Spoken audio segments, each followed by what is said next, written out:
বন্ধুরা বলেন তো এটা কি ফল? আমি কিনে আনছি কিন্তু বুঝতে পারতেছি না এটা কি ফল। খেতে এমনি টেস্ট আছে, মজা, অনেক মিষ্টি, কিন্তু মিষ্টি কুমড়ার মতো। কি এটা মিষ্টি কুমড়া না কি আল্লাহই বলে তো, না আমি জানি না। ভালোই।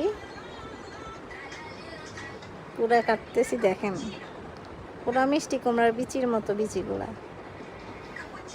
এই যে মিষ্টি কুমড়ার বিচি, ফলটা দেখতে অনেক সুন্দর। মিষ্টি কুমড়ার বিচি, এটা কি ফল, খাওয়া যাবে কি না অনেক ভেবে চিনতে তারপরে একটু মুখে দিলাম। খেলে জানি আমি মরে যাই কিনা তাও ভাবলাম, কিন্তু না, পরে দেখি ভালোই লাগে খেতে।